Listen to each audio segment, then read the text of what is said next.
Anope kwasinsia de aba na afi Chief Jerry Forson so de ebi aba ne nyina ye the People's Forum ogusuwa ya wo forum na so bra so say ye ba studio ne edi nkomo na nkomo twetwe ba betwetwe ye be ma wo hunu fasode ye wo so se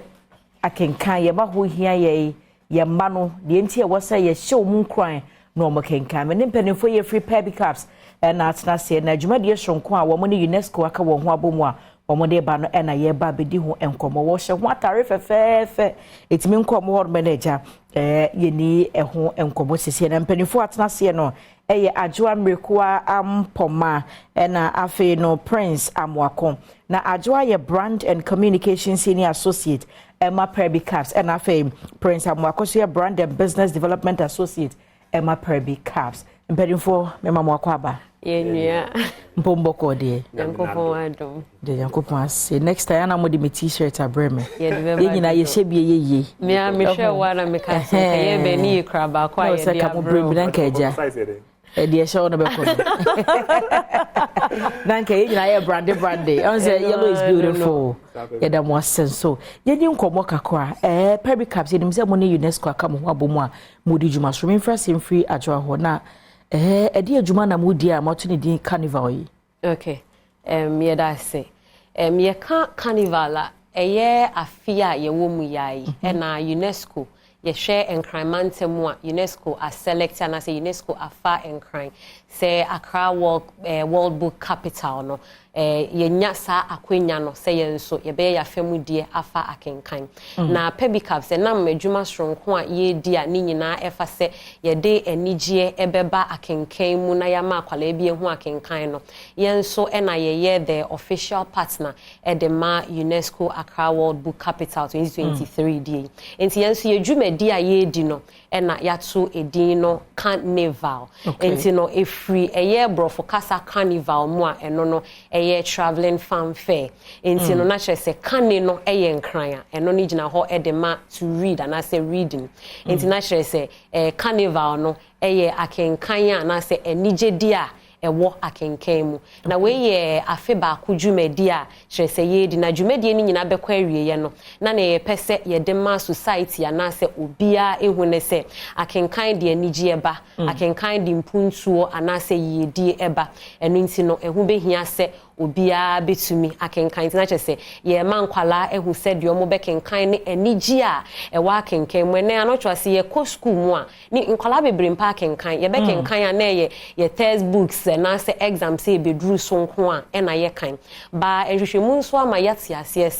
se akwala enya odo edema akenkan a eboa wo ni sukuu komu afei so eboa wo ne daachi mu krasen na wofo mposika anase na wofo di bia omowo ewo society nti sampempenso no na ye pese ye dru enu nti na Kaneval dwumadie ye koso a kyerese ye chinchin dwumadie bebre wo mu a ede anigye eba ehye enkwala nkran so ye nkenkan sa ne sa kenkan de anigye eba Prince yenhwe Kaneval yi ne sa 1 year campaign yi mofrase wo hen fa hen na mako na fa hen na modru yo me da se you shall say April. Okay. April, you shall say from Alpha Beta Education Centers, World and Suman. There is a Kaneval bus no. They call MIA into do BI Honoma near a school be near Jina ho. Na ya de anigye aku school ho. Ama school for ni nyina ani age ho na ya set up your library na obi a akenkan. Na fe community nim nyina no ye de your cameras ne your microphone ni books around you. Watch read your ho ni ama the book no akan go be ready or hobby bank when the be or tin na say nyam kwada nkwa your program you be say you obi who say akenkan hu hia there is a kai yi twam okokomrem ni mu hada mi twa kwan mu a mutime chim ma buku bi say menkan kwan ni fi kwa bitum di ama mo akan na say ya nko so yesra mu guedi ma ana obi atimi kan obi atimi kan ade ba kwa ye mpo ne say schools ni mpo ye kwa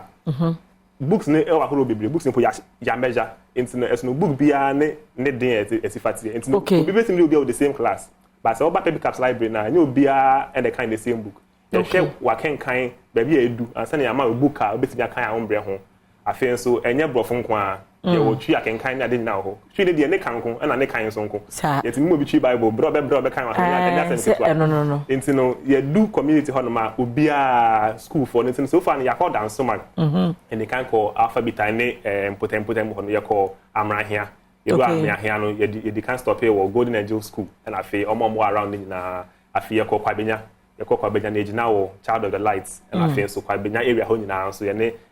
omo wo area ho nyina kan akenkan ho asem if you hon so ye san call adwenga no so ye do ho ejina wo Vine Christian School and afi ene emo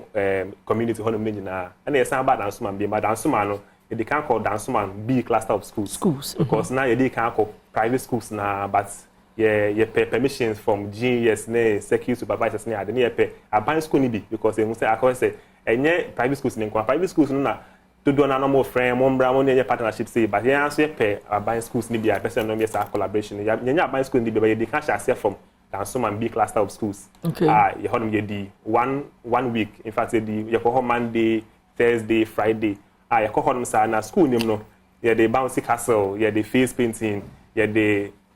agro bebre na yes enya kenkan ne nko a because you say the entire amount of the be impact and can some say I can call say adwuma I say punishment obiko school odi bone class I say continental library and I say you say yeah the triason but you person be nesa nti you call him ma ya hye bouncy castle ya hye bibia ya the popcorn na ba ba ansa na ba ko jump no obedi ka ko kan answer okay so dey kan hye digital library ho fe the class by class mo class mo ko na mo ko kenkan wia na fe mu nyina mo ko bounce castle na mo ko ha in fact you be kai ye wo popcorn ho ko la bi ba be jump popcorn akola ba ko ba say won kan ya na wa kan so won kan ya nya da ba be popcorn ya pese ye anije die ne butter akenkan ne ho by the time e be fi ko na obi ehun so akenkan enya ade a eye punishment na mom anije die obi a ebetimi akan bi Ajoa yenim se mako aban school bi na ankwankwa school yehwan sonso yene ne se ya no manfo do na wogidie se private school for ndia do mu nimade chen aban school mko ye no mahu differences no differences na sense no yene de ye call ye hu bebre said ya wo kan no me said ya prince kan ye no ye kwa ya kenkan no eye abefo kwan yi so na ye de man kwala ne kenkan no na ye wo private schools no enti na ye pese aban kwala na nso ehu said ya etie at the end of the goal ni nyina no ye main goal no ye se ye betumi anya eye digital library said ya ye wo ankrankro school no e de ama omo nso wo honti no anahwa ampa ye de call ye be di kan abo akyerɛkyerɛfo a ɛwɔ aban sukuu no abaso omo ya ade yi omo bo mo homodin bia nanso ye nyina ye begye atomu se bebre wo kwa ye betumi aye na bibia ye nkwala no foforo sebi ohu baabi kra obefa ebie ehu enhoma no na akenkan ne nso no kyese omo struggle ewo mu se omo beye but ahofama ne anije omu nyaaye no won se esono se obi ni made no mpese obesua na onim na waye kra do se obesua sa na yehu wo enkwala no na kyese a teacher for ne headmasters ne mistresses no ahokeka kra omu nyaaye na kyese omo de aso ye mu asese no omo hwe ni mu ne se ye betumi aba na yenso ya beye the permanent digital setup ni bi wo ho e de amo minim se ade mo ye ka wo ho munye ska we ya semeno na waka no eka de ebi wo ho peye na enye ho nko na ye pese ye wa imagine the number of public schools ye wo wa ye be pese ye beko enti ye ba ha de a na ni nyina ne se ye to nsa e de afre ankrankre na corporate body se obia emeka ho bi na omombe support ye se na ye be ye betumi enye sika akoye sa enisuade hu ni e de amo number bi ho na account number bi oh so far no de number bet my friend also 055 247 055 247 7243 Sisuman BM 055 247 7243 I think so your social media I'll call Pedicus PERBICUBS Instagram Facebook Twitter ni na kwa be ho ye ho I think even email kwa na pa info@pedicus.com ubetimi arichie wo hono na imwane de here be pa in fact your co school be say ya olu bi post suggest say your co school be your class be one book one ice cream na ka mo je bia ba nkwada no na mato so enti no bi sika fam souvenirs abi say de reward ade bia de je nkwada ni ye no pencils cra na sharpness pen cra no mo de bebra mu a Okay, yeah, that's it. Abusia na se mfonyi na twabu yi nyina ye baas do na da TV no so no. Said you mugina ho no ma agro ne ne ma ho do mo hyehye ba nkwada no wani gye no. Ebi na wo hwe no Perbicubs PERBICUBS. Enu wo muni nkita ho na kyede ni sika bia wo se bi okosku mo de be man nkora na nkora de sua akoye no wo de Adom mo. Ye da ye ho abasese ye ba bedwam so ne enkomotwetwe de aka chi no ebeto so.